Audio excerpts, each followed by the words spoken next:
by saying the following. I think if I listen to Adede well, he was asking, his question was about timing. Why this emphasis on hustlers right now? What they are not. Daktari, can you allow me to pick one call? Just one call, then we finish up. This is the last call, tafadhali. Tunafunga bunge, baadaye simu. Hello? Hello? Hello. Yes, good morning. Good morning, Gerald. How are you? Salama sana. Who am I speaking to? This is Samba. Oh, Samba. Hey. Tuambie dadi, wakili.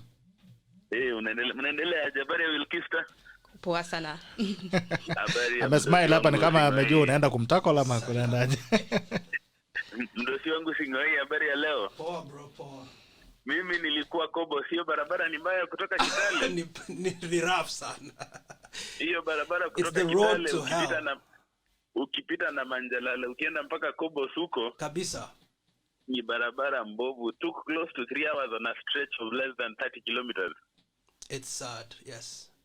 I hope to change your story. Now, I need to raise 2 issues. One, the issue of BBI. As WILKISTER said earlier on, hatuna upungufu wa shida hii Kenya. I think we have so many challenges, and we don't think that BBI is this ultimate solution that we have been looking for. BBI is not going to be like Hollywood.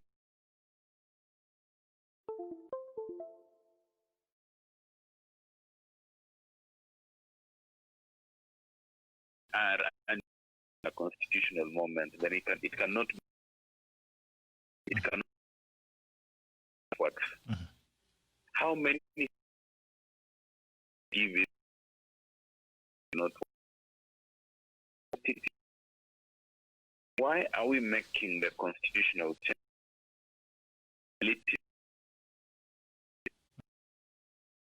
on the constitutional changes journey? It has always been people driven. So what has changed this time round that now it looks like it's leaders driven rather than and then the second issue is that there's somebody who was commenting that WILKISTER is very emotional when it comes to youth empowerment. I feel what WILKISTER is going to. We have brothers, we have sisters, we have cousins who are highly educated with very good skills, but they cannot be able to get jobs. And when just somebody stands up and says that our solution is in BBI, when we don't have basic jobs for people, we don't have medication in hospitals, the roads are terrible, and yet currently we have a framework of addressing all these issues.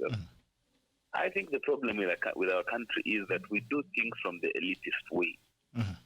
We are building an express highway from Westlands to JKIA when we don't have water in Kibra, when we don't have medication in a dispensary in Bogete, in Kisi, when the road from Kitale to Kobos is terrible. So where exactly are our priorities? And that is why I'm saying that start managing this country from bottom upwards. The Mama Mboga problems, the Mkokoteni guy problems, the Piki guy problem, the guys who are currently being rained from Kibra to industrial area to look for jobs, their problems are very basic. They are education, water, medication, infrastructure. But when we think about the elitist problems of having somebody sit in the UN Security Council, having an express highway, I don't know from where to where, having an SGR, then we lose it as a country. As I said before, Gerald, in managing a country, we should make it simple, like when you started life, Gerald. When you moved into your own house, you didn't buy a smart TV at the first instance. You bought a mattress and a duvet and probably a hot water kettle and a jiko. You started downwards. By the time you have come to buy a TV, then you have everything. You can't move into a blank house and then you buy a smart TV or buy a free. I know people who can actually do that. So don't underestimate people. And that is the challenge we're having. As a country, we are buying a smart TV when we don't have a mattress to sleep on. We are doing the SGR when the roads are terrible everywhere. So, leaders, can we please sit back and mind the people? Let us not make development of this country to be an elitist affair that we only look for affairs of a very few people on the top and we ignore the masses. Alright. Asante Hapo sana. maoni yangu imefikia. Asante sana wakili. Na pole kwa barabara ya huko Hiyo Kibos. barabara in fact ambia Korir kunituliza nitafuta ninunulie chai bado. Hiyo barabara ni mbaya. Done. It was a punishment on its own. Haina shida. Nashukuru mkuu na siku njema. Pole sana dadi. Kuwa na siku njema. Thank you. Tumefunga bunge. Acha tuende kwa kazi ya marudiano ya tackles. You need to tackle back those people who have tackled you. Tujue kunaenda namna gani. Na uende utengeneze barabara bwana. Waheshimiwa. Mkinichagua. Sindio?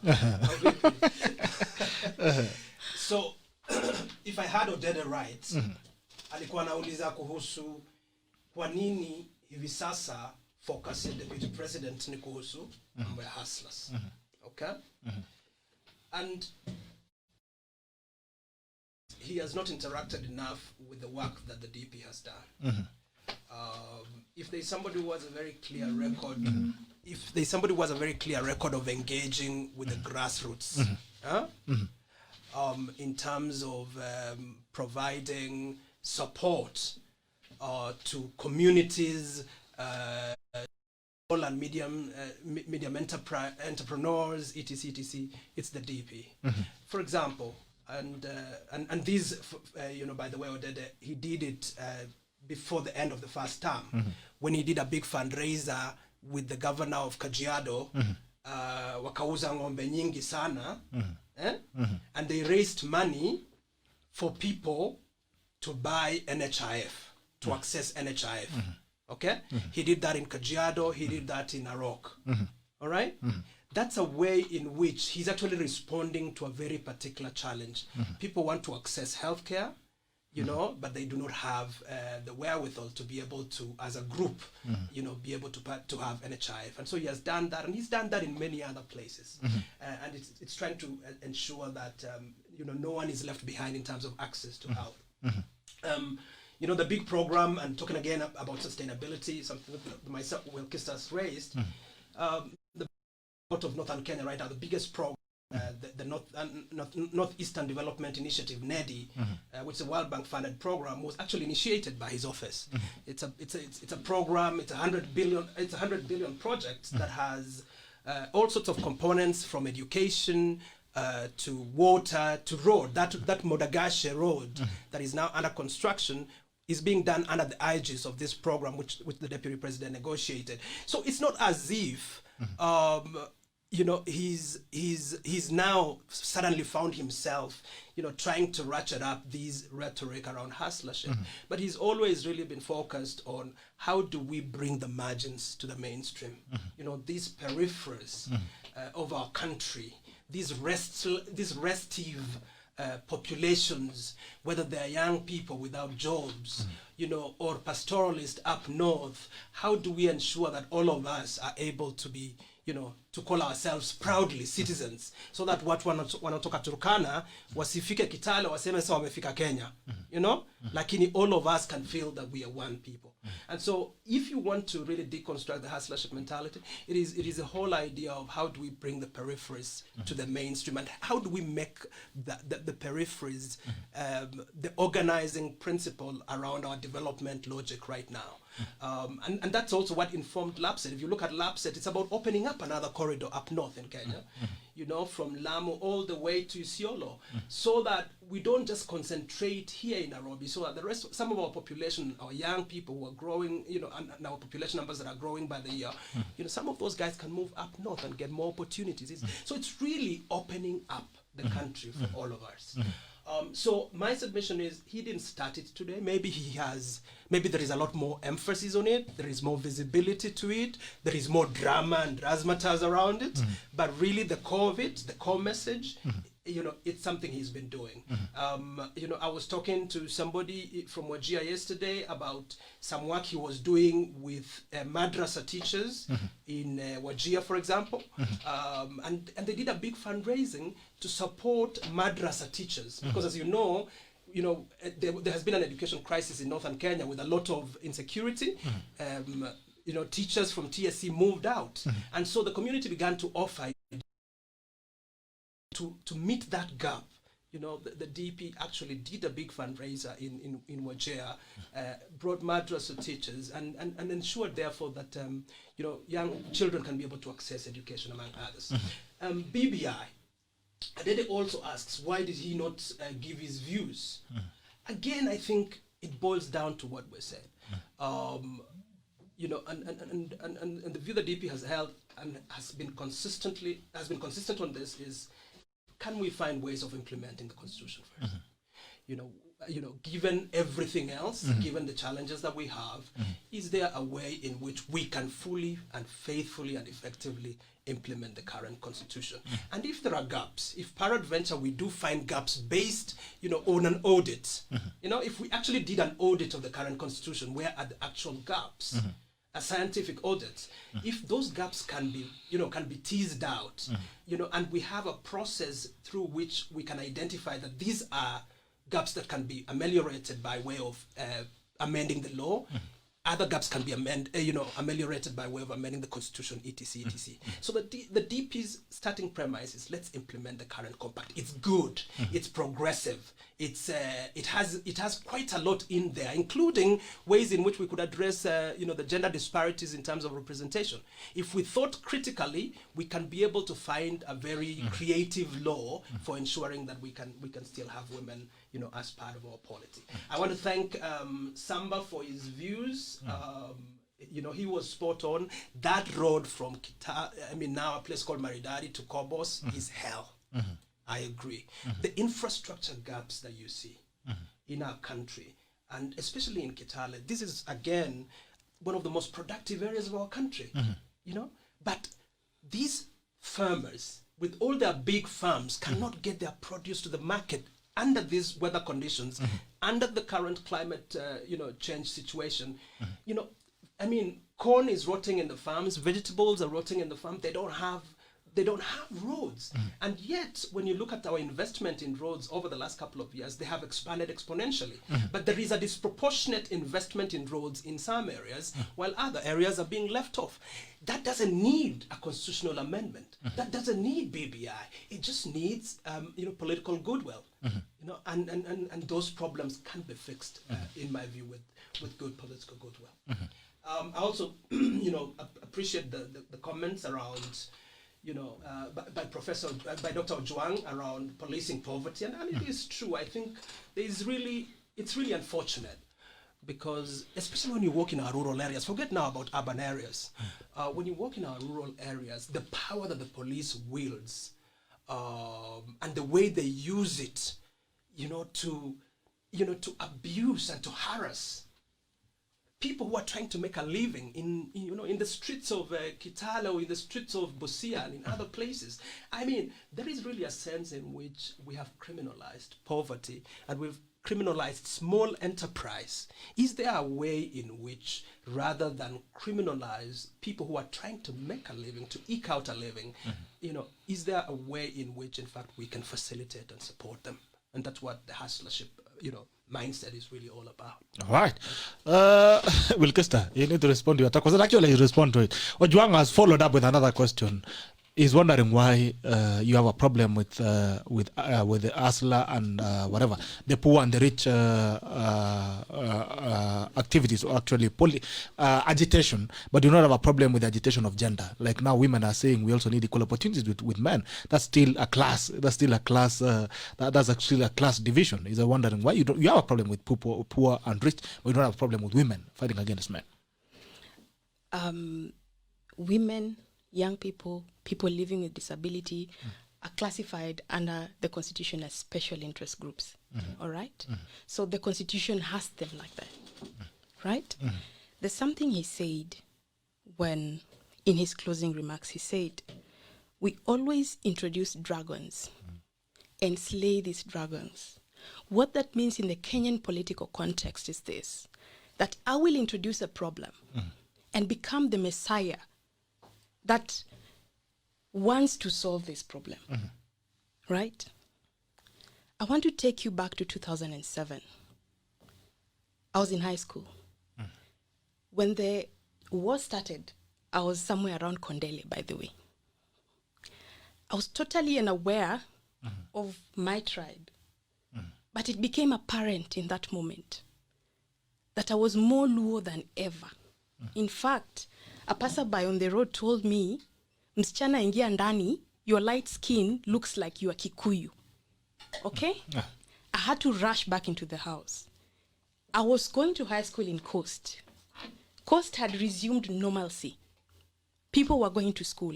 I had to travel from Kisumu to Mombasa through Molo and the other places that were hotspots. And it became apparent in the bus. I have never seen people cry when they're about to travel. It became apparent that you are either Luo, you're Kikuyu, you're Kalenjin, you're Kisi, and all that. So when we get to a point where a certain tribe comes in and asks you a question and you're not able to respond in that language, you're in deep trouble. Actually, you're facing potential death. What happened in 2007 was we weaponized ethnicity. And it is not something that started, it did not just erupt. It was brainwashing. It was putting this into your minds that as you're organizing politically, you have to know that you're organizing as Luo. And you have to know that you're organizing as Kikuyu. So that when someone summons all, in Luo we say Juogi, from your tribe, you feel like you need to actually step up and fight another person from another community. Case in point, if we take the class conversation and start in putting into people's minds that you are poor, and he said something that actually wrote it. Most of us don't know the disparities and inequality that exist.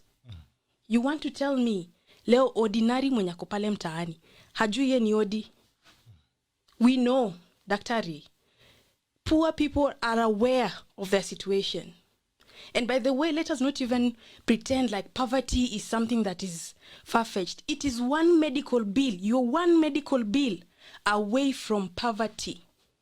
We are living, I don't know how many Kenyans today live below $1 a day. So we can't say that people are unaware of their economic status. In as much as we are having this conversation, my problem is let us not weaponize classes for political gain. It is dangerous. We've seen the 2007 elections. We saw what happened in Rwanda. And to date, by the way, the Rwandese have only one tribe. If we are trying to foster unity, if our leaders really are trying to foster unity, and by the deputy president, the president, they're all symbols of national unity. They need to act as symbols of national unity. We do not need to be divided along those lines right now as Kenyans. We need proactive legislation, policies, programs, and things that are going to make it better for people living below $1 a day to rise to the next place, to take their children to school, to afford proper health care, to be able to live under a roof. And, you know, Article 10 has all these things on the national values. If you allow me read Article 10, just to make it clear. As we close. The national values and principles of governance include patriotism, national unity, sharing and devolution of power, the rule of law, democracy, and participation of the people. Human dignity, equity, social justice, inclusiveness, equality, human rights, non-discrimination, and protection of the marginalized. Underline, protection of the marginalized. Good governance, integrity, transparency, and accountability. And underline, sustainable development. I rest my case. Yeah, talk of the day. Sorry, as we close. But that's the point, WILKISTER. And I have heard you very carefully. I've heard you very carefully. And it's true, 2007 was the lowest moment, for our country.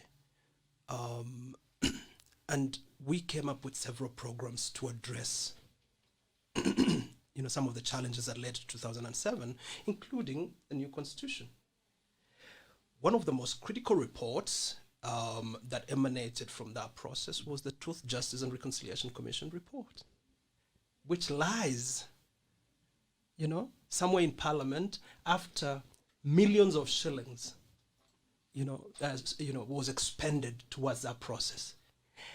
If we were really serious about addressing some of the contradictions of our society, the TGRC report is there to be implemented. Why is it not being implemented? Why are the other reports like the ADUMA report not being implemented? We've had all these reports. So it is a bit simplistic to then argue that we can fix the country via another round of constitutional amendments. You have rightly said Article 10 in our current constitution. Have we actually implemented Article 10 faithfully yet? I will talk on, in relation to the protection of marginalized communities, which is a value, a national value. To what extent can the state stand and say, we have protected marginalized communities? I can tell you for a fact that marginalized communities in many counties live worse off today than they were even under the previous constitution, which is a shame. And that is because we really haven't paid attention to what the constitution itself stipulates. We have not implemented it faithfully. So that's my view. Okay. So should I take that as your tackle of the day? Oh, okay. So my tackle of the day is that I think, listening again to this conversation, I think Kenya is caught up in what I would call a dictatorship of no alternatives. Because what we have in our political setup right now is a set of choices which, in my view, are not necessarily the best of choices. The question is, why don't ordinary Kenyans who are serious about changing our country, why can they step up? It is time for Kenyans of goodwill, Kenyans who believe in Article 10 of our current constitution, to pay the ultimate price. Not so that we can deliver any of the big names to State House or whoever, but really so that we can get our country back to ourselves. Thank you. All right. Your tackle of the day, WILKISTER. So mine goes to the citizenry. Let us not sit and wait for civil society to go on the streets. No double standards. When there's a national issue, come out of your house. If you need to hold a placard, hold it. Support genuine causes. All these people online who are purporting to be in support with Nigeria, you're hypocrites. You're not supporting your own, but pretend to support people outside of this country. And to the young person who may be a beneficiary of the small handouts being given, the small quote-unquote development, economic development programs. I cannot tell you not to take it because I know as a young person you need it. You need to make money for yourself. You need to fend for yourself. But I will tell you this. When you be going to the elections, think about the leader that will give you sustainable development. Pesa chukua, wheelbarrow chukua. Lakini ukienda kupiga kura, think critically about the leader you're putting into office so that you do not have another leader who will come and sell you hot air and give you, I don't know whether it will be pence next time or lesos, so that you feel like that leader is really solving your problem. So think, ile unapewa chukua. Maordinary wanajijua. The young people kwa mtaa. Ukipewa chukua. Kazi mtaani fanya. Fend for yourself, but think carefully as you elect your leader. All right. The same day, something I want to give me a very short comment on the president yesterday in his speech about the youth. He said, as he concluded his speech, the President Kenyatta made a passionate appeal to the youth of Kenya to embrace a positive outlook on national matters. If our attention quoting the president, if our attention goes to the bad and the ugly, all energy will flow to the negative and will become a nation of angry and disillusioned people. But the young people who will embrace the positive and possible will emerge as heroes and makers of things. A good starting point for our young people is to look for a problem and solve it. If you solve a problem, heroism and success will naturally follow up. That is a quote from the president. That's a time when, WILKISTER, you're calling for the young people to uprise. What is your note on that? Because that is what came from the president, actually. I agree with those sentiments. Young people should rise in that sense. But he's not saying you rise. He's saying you guys, you need to chill. We don't want negative energy. No. You look for problems to fix. I think that's your interpretation, because he said focus your energy into the positives, right? So young people are focusing their energies into the positives. By the way, the first responders on the ground during the COVID-19 period were young people. They were awarded just the other day. There were CBOs run by young people. Young people were getting money to distribute food and all these kind of things. The MCAs, the MPs, the governors were nowhere to be found. So that is an example of how young people can channel positive energy and solve problems. So young people, please, do solve the problems. All right. In Nigeria, they are solving it proper, and the government is not taking very lightly. Thank you guys for joining us this morning for the 21st edition of The Tackle. That is 21st October 2020 on a Wednesday. Asante sana kwa kuja, kwa wale tacklers ambao wamekuwa online. We love you guys, and thank you for always tuning in and sharing and actually participating in the program. We love you, and we hope to see you again tomorrow. The Tackle, this is The Tackle, and The Tackle ends now. Bye-bye.